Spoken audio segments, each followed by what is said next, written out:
بسم اللہ الرحمن الرحیم۔ السلام علیکم دوستو، دنیا بھر کی خبروں میں آج آپ سنیں گے، لیکن اس سے پہلے اگر ہو سکے تو لائک اور سبسکرائب کا بٹن ضرور دبا لیں، شکریہ۔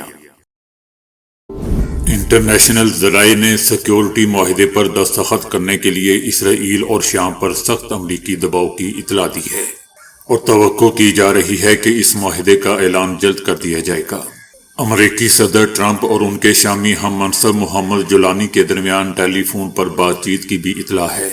اس کال میں صدر ٹرمپ نے الجولانی کو بتایا کہ انہوں نے اسرائیلی وزیر اعظم نیتن یاہو کو دمشق کے ساتھ سیکیورٹی معاہدے کو حتمی شکل دینے کے لیے 1 مہینے کا وقت دیا ہے۔ صدر ٹرمپ نے امید ظاہر کی ہے کہ شام متحد رہے گا۔ معاہدے کے لیے صرف ایک مسئلہ جبل الشیخ باقی رہ جائے گا، تاہم اسرائیل نے اسے قومی سلامتی کا مسئلہ اور سرخ لکیر قرار دیتے ہوئے علاقے کو دوستوں حوالے کرنے سے انکار کر دیا ہے، اور یہ بھی بتایا جا رہا ہے کہ آئندہ 4 ہفتوں میں اسرائیل کے موقف میں تبدیلی کی توقع نہیں کی جا رہی۔ اور دوسری طرف امریکی انتظامیہ کے اندر بھی اس موقف پر مکمل اتفاق نہیں ہے، کیونکہ شام کے معاملے پر اختلافات ابھی بھی موجود ہیں۔ ایران کا کہنا ہے کہ اگر ایران پر حملہ کیا گیا تو یہ صرف ایران پر نہیں بلکہ پوری مسلم دنیا پر حملہ تصور ہوگا۔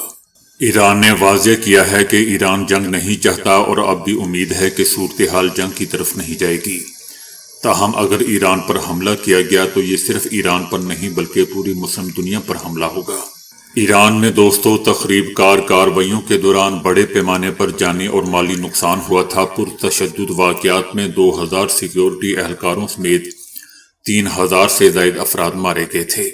ان کارروائیوں میں 690 تخریب کار بھی مارے گئے۔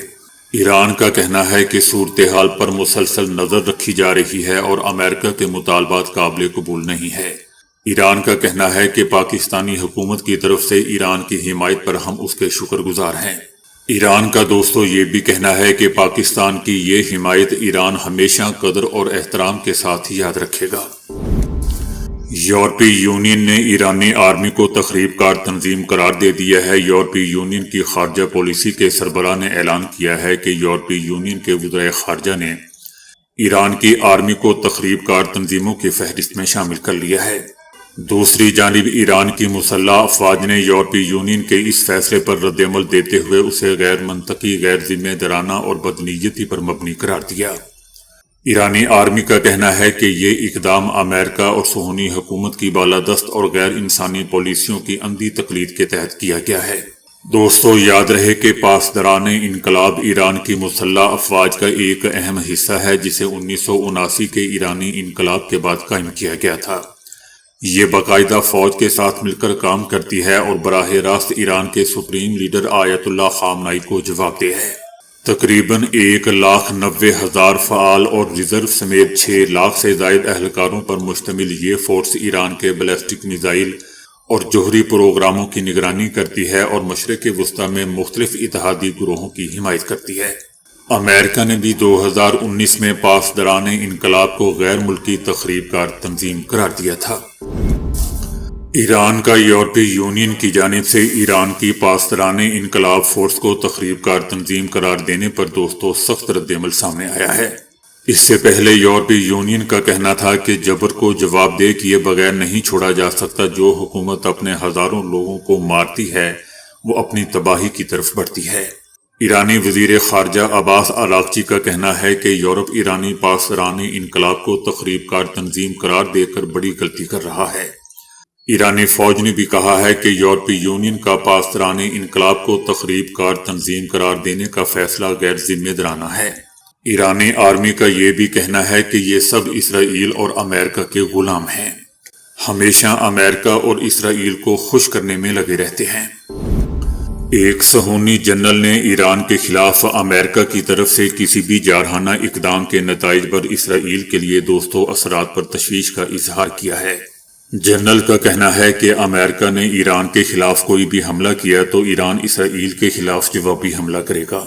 صہیونی جنرل نے اس بات پر زور دیا ہے کہ حالیہ مہینوں میں ایران کی صلاحیتوں میں نمایاں اضافہ ہوا ہے اور حقیقت اس سے کہیں زیادہ پیچیدہ ہے جو ہمیں نظر آ رہی ہے۔ میرا مشورہ یہ ہے کہ اپنے دشمنوں کو کم نہ سمجھیں، خاص طور پر میزائل اور فضائی میدان میں، چونکہ ایرانی اس علاقے میں ایک قسم کی سپر پاور ہے۔ جنرل کا کہنا تھا کہ ہم ابھی ایک دوڑ میں ہیں، اور میں نے جون کی جنگ کے بعد کہا تھا کہ ایران کی دھمکیاں اور ارادے ایک جیسے ہیں۔ ایرانیوں کی خاصی توجہ میزائل کی تیاری پر ہے، اور وہ میزائلوں کے اثرات سے بخوبی واقف ہیں، اس لیے وہ میزائل بنانے میں واپس چلے گئے ہیں۔ ایرانیوں کے پاس اب بھی کئی ہزار میزائل ہیں۔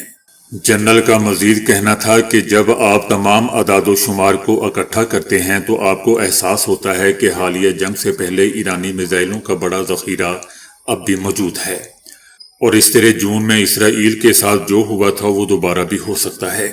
صہیونی جنرل نے ایرانی میزائلوں کی موجودہ تعداد اور مستقبل میں کسی بھی تصادم میں ایران کے اہداف کا ذکر کیا، اور کہا کہ میرے خیال میں ان کے پاس میزائلوں کی تعداد کہ وہ کئی مہینوں تک جنگ لڑ سکتا ہے۔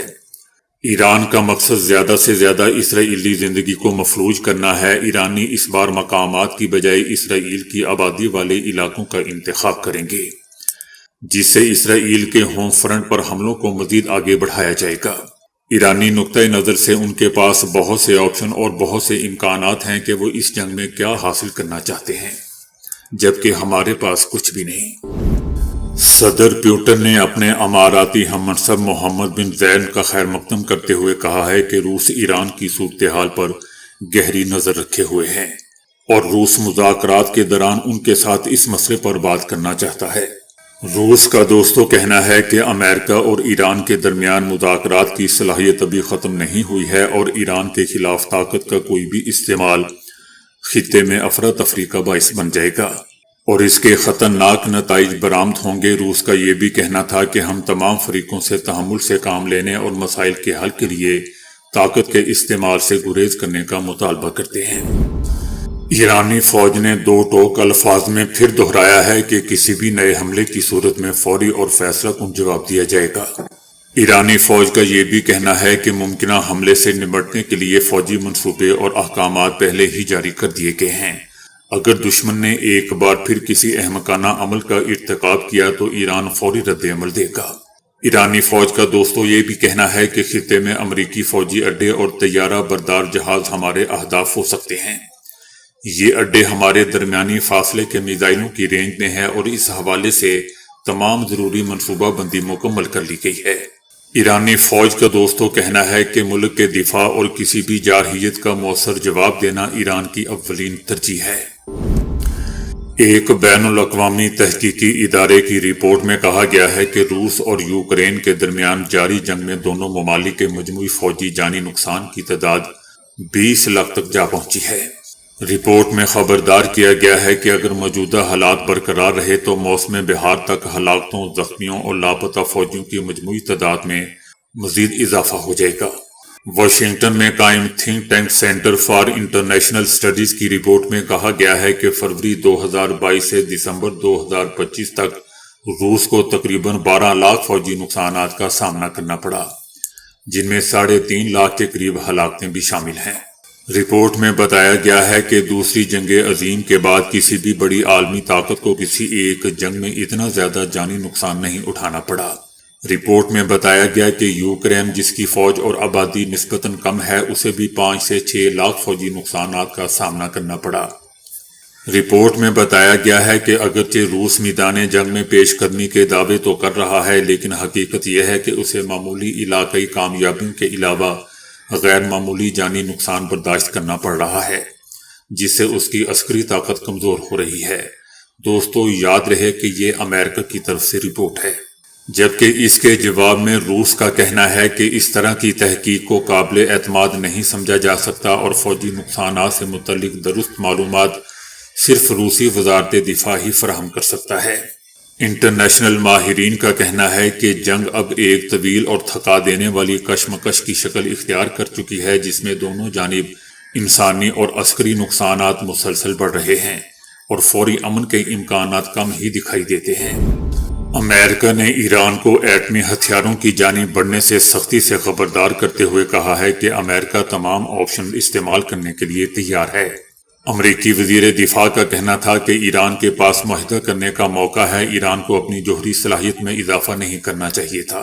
وزیر دفاع کا کہنا تھا کہ محکمہ دفاع ایران کے معاملے پر صدر ٹرمپ کی توقعات کے مطابق عمل کرنے کے لیے تیار بیٹھا ہے، اور صدر ٹرمپ جو چاہیں گے پینٹاگون وہ کرنے کے لیے تیار ہوگا۔ تو دوستو، ان سب کو یہ بھی پتا ہونا چاہیے کہ ایران بھی کوئی اعتکاف پہ نہیں بیٹھا ہوا، وہ بھی آپ سب کا منہ توڑنے کے لیے بالکل تیار بیٹھا ہے۔